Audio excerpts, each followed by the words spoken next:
Hello everyone, Barry Anderson here from Trade Ideas with another stock of the day. This is Romeo, RMO. So you do your pre-market work. You knew that they had some interesting news in the pre-market. Something to do with the acronym is PCCAR, I think. But more importantly, Peterbilt. So again, this is to do with electric vehicles, trucks, and they signed some kind of a deal with Peterbilt, a big, well-known company. And so we were all aware of this in the pre-market. This is the pre-market action. This sort of, I guess, a rosy area right here.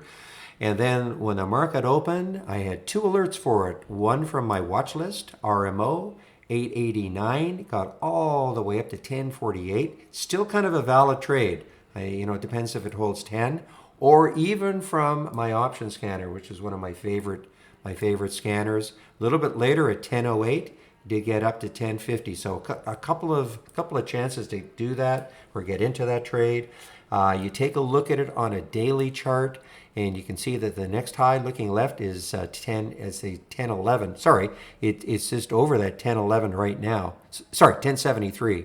So we'll have to see later on if it can maintain this 10 level, maybe challenge this. I think, though, there's going to be a lot of resistance around the 1153 mark.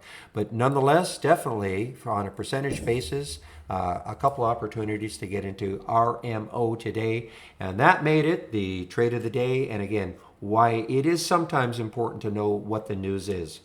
All right, everybody, I want to shut this down now. If you have any questions for me, you can use this email address.